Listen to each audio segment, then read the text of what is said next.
నమస్తే, welcome to ఆధాన్. నేను కృష్ణవేణి. సాధారణంగా దేవుడికి ఫలహారాలతోనూ పండ్లతోనూ నైవేద్యాలు పెడుతూ ఉంటారు.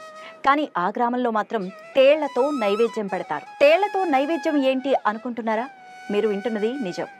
ఆ గ్రామంలో తేళ్లతోనే నైవేద్యం పెడతారట. తేళ్ల నైవేద్యం వెనుక ఉన్న కథ ఏంటో తెలుసుకోవాలంటే కర్నూలు జిల్లాకు వెళ్లాల్సిందే.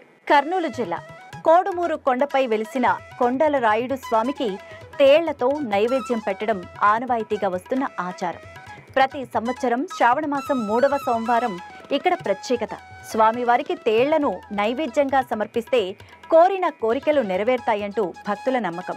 తేళ్లను చేతులపైన, తలపైన, ముఖంపైన, చివరికి నాలుకపైన పెట్టుకున్న ఈ ఒక్కరోజు ఏమీ కాదు. ఒకవేళ తేలు కుట్టిన గుడి చుట్టూ 3 ప్రదక్షిణలు చేస్తే చాలు, నొప్పి మటుమాయమవుతుందట. ఇక ఈ చరిత్ర విషయానికొస్తే పూర్వం 1970వ సంవత్సరం కోడుమూరులో సౌరెడ్డి అన్నపూర్ణమ్మ దంపతులకు 3 ఆడ సంతానం ఉండడంతో మగ సంతానం కలిగితే నీకు గుడి కట్టించి తేళ్లను నైవేద్యంగా సమర్పిస్తామని కొండలరాయుడికి మొక్కుకున్నారట. మగబిడ్డకు జన్మనిచ్చింది అన్నపూర్ణమ్మ.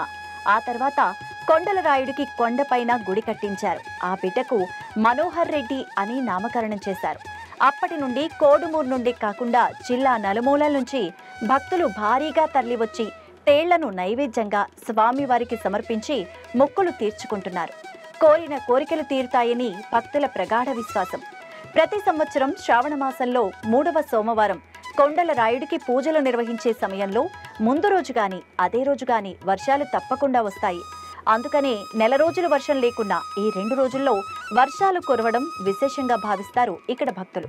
కొండలరాయుడు అంటే శ్రీ వెంకటేశ్వర స్వామి. కొండపై ఏ చిన్న రాయిని వెలికి తీసినా తేళ్లే దర్శనమిస్తాయట. శ్రావణ మాసం 3వ సోమవారం మాత్రమే ఇక్కడ ప్రత్యేకత.